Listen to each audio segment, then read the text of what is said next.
Good morning po. Ako po si Ruby Atenciana, digital partner po ng Orbis Pictus. At ako po ay nagpapasalamat dahil sa meron pong ganitong klaseng insurance. Kasalukuyan nga po nung ako ay nasa Vietnam at kami po ay namimigay ng mga flyers nang ako po ay maaksidente. Habang naglalakad po ako ay meron pong mga nagtatakbuhan na lalaki at ako po ay nawala ng balance.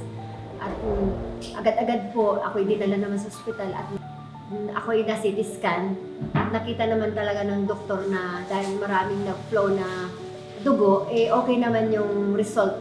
Trauma, yun ang naging result ng CT scan pero wala naman siyang internal hemorrhage. Kaya nagpapasalamat po ako sa Panginoon at siniresitahan na po ako ng mga kailangan ko na gamot.